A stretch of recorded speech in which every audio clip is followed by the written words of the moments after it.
Bismillahirrahmanirrahim. Assalamualaikum warahmatullahi wabarakatuh. Alhamdulillahirabbil alamin. Wassalatu wassalamu ala asyrofil anbiya'i wal mursalin wa ala alihi wa sahbihi ajmain. Asyhadu an la ilaha illallah wa asyhadu anna Muhammadan abduhu wa rasuluh. Allahumma shalli ala Muhammad wa ala ali Muhammad kama shallaita ala Ibrahim wa barik ala Muhammad wa ala ali Muhammad kama barakta ala Ibrahim wa ala ali Ibrahim fil alamin innaka Hamidum Majid. Ya ayyuhadirun ittaqullaha haqqa tuqatih wa la tamutunna illa wa antum muslimun. Hadirin kaum muslimin wal muslimat rahimakumullah. Saudara-saudaraku yang dirahmati Allah Subhanahu wa taala. Alhamdulillahirabbil alamin. Segala puji bagi Allah Tuhan semesta alam. Kita masih diberi nikmat oleh Allah Subhanahu wa taala, yaitu berbagai macam nikmat yang tidak terhitung banyaknya. Mudah-mudahan kita bisa bersyukuri atas nikmat-nikmat yang telah diberikan oleh Allah SWT kepada kita. Amin ya Allah ya rabbal alamin. Nikmat yang melekat pada diri kita yaitu nikmat iman, nikmat Islam, dan nikmat sehat. Mudah-mudahan nikmat ini selalu ada dalam diri kita selama-lamanya. Amin ya Allah ya rabbal alamin. Salawat serta salam mudah-mudahan dilimpahkan kepada jalil alam habibana nabiyina Muhammad sallallahu alaihi wasallam, juga kepada keluarganya, para sahabatnya, dan tidak lupa kepada kita sebagai umatnya. Amin ya Allah ya rabbal alamin. Hadirin rahimakumullah, dalam saat ini saya akan sampaikan yang berhubungan dengan ketenangan hidup rumah tangga. Sebagaimana hidup rumah tangga berkeluarga itu modalnya adalah ketenangan hati. Ketenangan hati orang dapat membentuk rumah tangga yang bahagia, sakinah mawaddah warahmah. Dan dengan rumah tangga yang bahagia itu, seseorang akan dapat berbuat banyak akan kebajikan bagi masyarakat. Setidak-tidaknya ia tak akan menjadi beban bagi orang banyak. Sebagaimana sabda Rasulullah SAW, arba'un min sa'adatil mar'i an takuna zawjatuhu salihatan wa auladuhu abrarun wa hulatahu salihina wa yakuna rizquhu fi baladihi. Ada ilami. Ada 4 perkara atau ada 4 macam yang menunjang kebahagiaan seseorang. Yang pertama adalah antakuna zaujatuhu salihatan, istri yang salehah. Yang keduanya wa auladuhu abrarun, anak-anaknya yang baik. Dan yang ketiganya wa hulatahu salihin, pergaulan lingkungannya ada lingkungan yang baik. Wa yakuna rizquhu fi baladihi, dan yang keempat menunjang kebahagiaan itu rezeki atau sumber hidupnya ada di negerinya sendiri.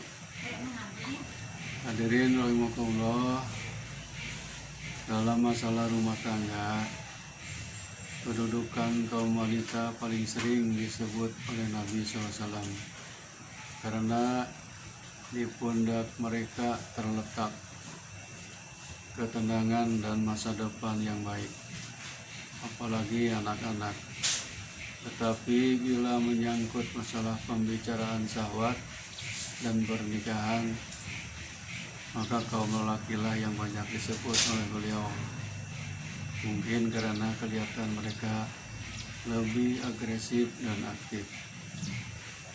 Hadirin yang dimuliakan Allah SWT, yang pertama yang dapat menunjang kebahagiaan rumah tangga adalah wanita yang salehah, wanita yang baik. Apakah dia sebagai seorang ibu bagi anak-anak, atau dia seorang istri bagi seorang suami. Namun kunci kebahagiaan bahkan mendekati 75% berada di tangan mereka. Kaum ibulah yang bisa mendorong sang suami untuk berbuat sesuatu atau kebajikan atau menahan diri sendiri sesuatu perbuatan yang akan merugikan masa depan rumah tangga. Rasulullah SAW bersabda, yang artinya sebaik-baik wanita ialah wanita yang apabila Anda melihat kepadanya, ada pada dirinya hal yang menarik perhatianmu.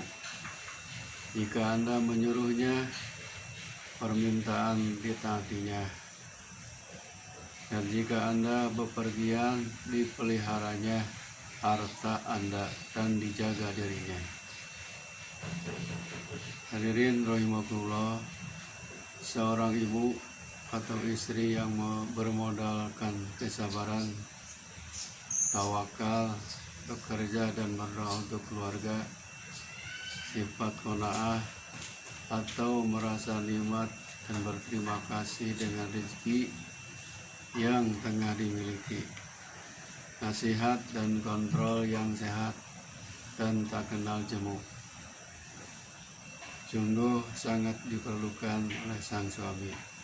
Walaupun pada saat-saat tertentu sang suami kelihatan mendongkol dan tidak setuju. Hadirin rahimakumullah, yang menunjang kebahagiaan rumah tangga yang kedua adalah anak-anak yang baik. Secara diam-diam umat manusia sepakat bahwa mereka ingin atau mendambakan anak keturunan yang baik-baik, yang soleh dan solehah.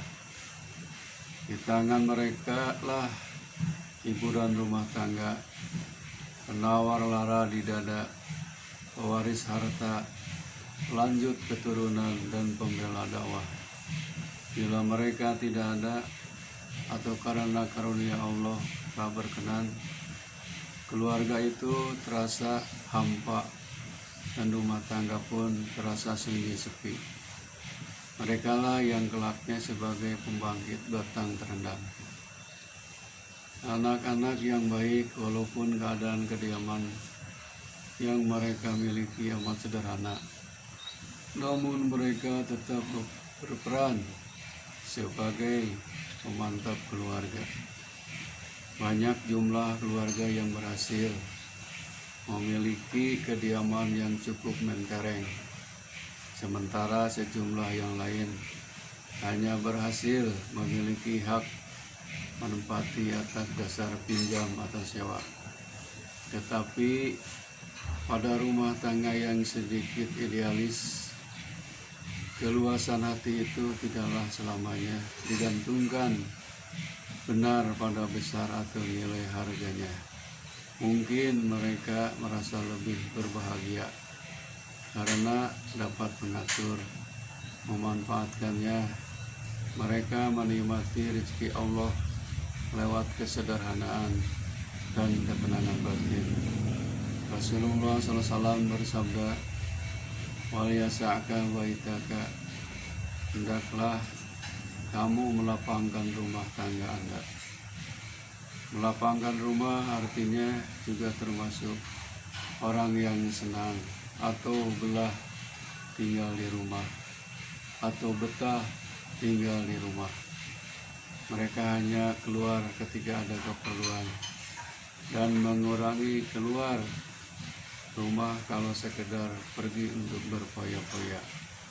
Memang untuk membuat alasan atau hal-hal lain sehingga seseorang senang atau betah tinggal di rumah juga adalah sulit. Kata orang, ada seninya sendiri-sendiri. Hadirin rahimakumullah, itulah penunjang kebahagiaan yang kedua adalah anak-anak yang baik. Ketiga, penunjang kebahagiaan rumah tangga yang ketiga adalah tetangga yang baik-baik. Dalam Al-Quran disebutkan tentang kutukan terhadap orang-orang yang mengabaikan hubungan antara manusia dan Allah, dan hubungan sesama manusia hablum minallah wa hablum minannas. Seorang yang hanya sibuk mengatur dirinya sendiri lalu meninggalkan hubungan kepada Allah, sekali ketika ia akan tersungkur dan mengaduh. Demikian pula halnya seseorang yang hanya menyibukkan dirinya sendiri saja dan melupakan kebutuhan orang lain atau sebaliknya. Maka suatu ketika dapat dipastikan salah satu di antaranya ia akan menabrak atau ia akan ditabrak oleh yang lain. Tuntunan bertetangga, Rasulullah bersabda, "Ya nisa al-muslimati la tahkiranna jaratun li jaratiha walau bilisani satin." Ya, artinya, wahai wanita muslimah, janganlah kamu merasa rendah diri kalau kamu akan memberi hadiah pada tetangga, walau sekadar pikir ujung kuku kambing. Hadis riwayat Bukhari dan Muslim. Kemudian hadis Rasul yang kedua, la yamna'u jarun jarahu ayyagrija wasabata bidarihi.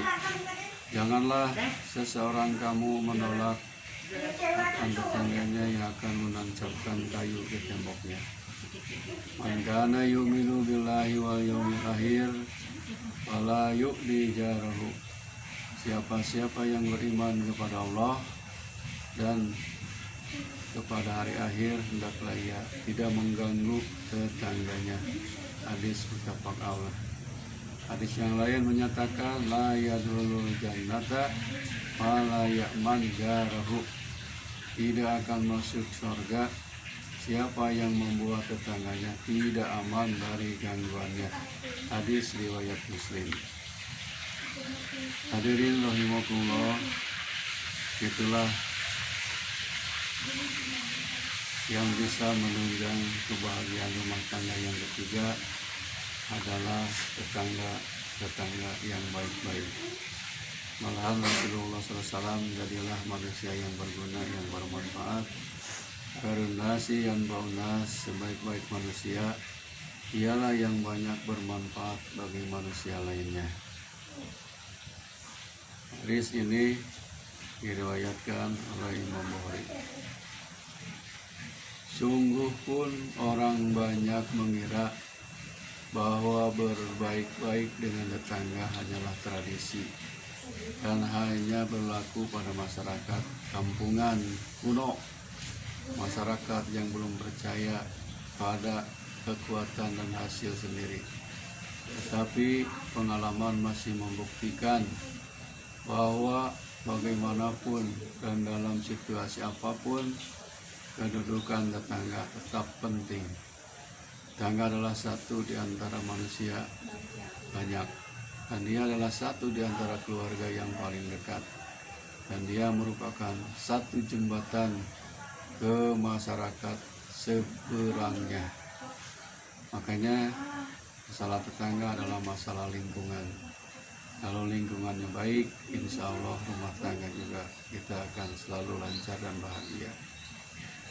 Hadirin rahimakumullah, itulah yang bisa menunjang kebahagiaan rumah tangga yang ketiga, dan yang keempatnya yang bisa menunjang kebahagiaan kita berumah tangga bahagia adalah usahanya, hasil rezekinya adalah dihasilkan dari negerinya sendiri. Sumber rezeki atau sumber hidup di negeri sendiri mengantarkan negeri, tanah air atau lingkungan yang makmur. Keuntungan sumber hidup di negeri asing ialah pergi pulang banyak yang dilihat. Risiko lain tentunya akan mengambang-ambingkan keluarga. meninggalkan keluarga, dan tentunya perubahan dan olah pembangunan akan terjadi di bumi orang lain. Masalah penggalian sumber hidup ada juga hubungannya dengan alat transportasi dan komunikasi lain. Hadis ini disabdakan Rasulullah SAW 15 abad yang lalu ketika zaman unta. Betapa jauhnya pandangan seorang Rasul bagi umat manusia. Banyak semakin padatnya penduduk bumi dengan kebutuhannya yang semakin banyak. Hal insafu menafsika, layanilah orang lain sebagaimana Anda senang dilayani. Itulah ubahan sabda Rasulullah SAW. Ada suatu kisah seorang profesor yang gagal. Ada seorang baik lagi terdidik, beliau seorang guru besar dalam ilmu fisika. Beliau dibesarkan pada keluarga baik-baik lewat pendidikan yang berjenjang dan teratur. Beliau penyayang, cerdas, disegani oleh teman sejawat, dan disayangi oleh para muridnya. Tapi mulai kecewa profesor itu, ia telah banyak menemukan pengetahuan baru di bidangnya. Tetapi ia tidak berhasil menemukan sesuatu yang dapat memuaskan kehidupan rohaninya sehari-hari. Jiwanya selalu merasa kosong dan hampa, yang semakin merasa tidak berhasil dalam segalanya. Ia sudah mengarungi lautan ilmu, menjalani daratan hidup, tetapi masih merasakan belum menemukan tujuan hidup. Selama ini ia hanya melihat bahwa tak ada sesuatu yang lebih baik dari ilmu pengetahuan, dan tak ada sesuatu yang tersembunyi di belakang ilmu pengetahuan itu lagi. Pendeknya, ilmu pengetahuan itulah di atas dari segala-galanya. Rupanya lama-kelamaan batinnya semakin terasa ditinggalkan oleh ilmu yang selama ini dambakan satunya. Batinnya tersiksa sampai kepada suatu ketika ilmu pengetahuannya tak berdalih lagi. Mengapa? Ya karena apa yang didapatinya sekarang, keesokan harinya sudah tidak sesuai lagi. Rohaninya dahaga kepada sesuatu tempat berpegang yang teguh, satu barang yang absolut, yang mutlak, tempat menyangkutkan sauh bila ditimpa gelombang kehidupan, tempat bernaung yang teduh bila datang pancaroba rohani. Semuanya itu tak mungkin diperdebatkannya. Semua itu mungkin tak diperdapatkan lagi semata-mata berpuluh-puluh dalil, ratusan aksioma dan hipotesis yang diperolehnya dengan ilmu pengetahuan. Profesor itu mempunyai seorang anak yang amat dicintai, anak tunggal, penyambung nyawa, penerus keturunan, penyegar tulang ketika letih. Kepadanya harapan ditumpahkan dan pendidikan akan diturunkan. Tetapi agar si anak menjadi lebih pintar, takkan sulit anak profesor dan mampu. Tapi malang baginya, anak itu bukan saja gagal dalam pendidikan, tetapi juga mempunyai kelainan otak, tidak waras. Akhirnya ia mulai tidak mengerti dengan segala kegagalan ini. Bukankah ia merasa mampu dan bisa mengatur segalanya lewat kecanggihan ilmu pengetahuan yang ada? Tetapi ia tetap gagal dan tertumbuk usahanya. Ia mulai membanding-bandingkan kenyataan orang yang hidup di sekitar pergaulannya. Ia melihat walaupun fisik dan kehidupan mereka itu selalu saja dilanda badai kehidupan, tetapi mereka kelihatan tenang, tentram, dan selalu merasa beruntung. Mungkinkah karena mereka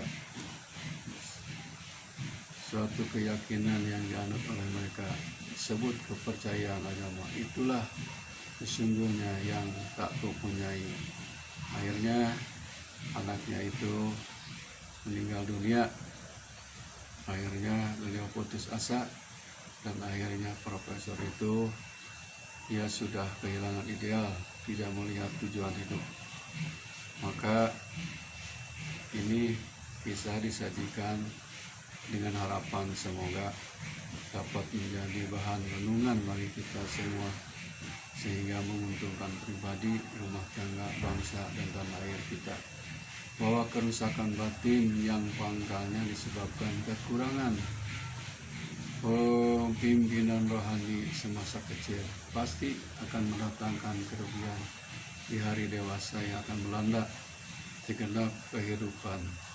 Maksudnya bahwa tidaklah ada artinya semua kecerdasan apabila jiwanya tidak diberikan dasar ketuhanan atau akidah, mengenal Allah, mentauhidkan Allah, mempercayai dan menyerahkan diri kepada Allah SWT.